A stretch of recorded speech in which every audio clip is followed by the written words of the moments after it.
Welcome to the Salmon Runs YouTube. Enjoy the video. You start by cleaning the hairline so products can actually hold. Use one gentle shampoo and rinse well. Once done, pat dry and do not rub, because friction weakens edges and invites breakage that looks like whitening.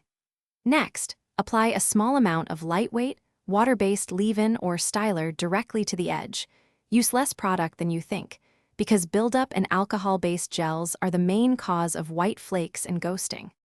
Once the hair is slightly damp and styled, seal the cuticle with a tiny amount of oil or cream, 1-2 drops of jojoba or a pea size of shea smooths, and prevents product drying into white residue.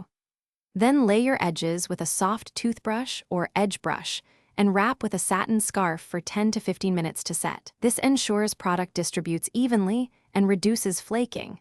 Make sure to choose water-based stylers rather than heavy alcohol gels that chalk when they dry. You finish by maintaining the finish.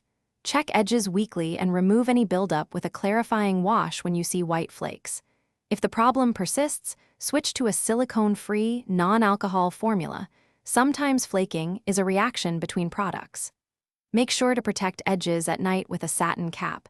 This reduces friction and product migration. If white residue returns despite these steps, reduce product amount by half and repeat the oil seal, and wrap to reset the hairline. Thanks for watching. Consider subscribing if we helped you.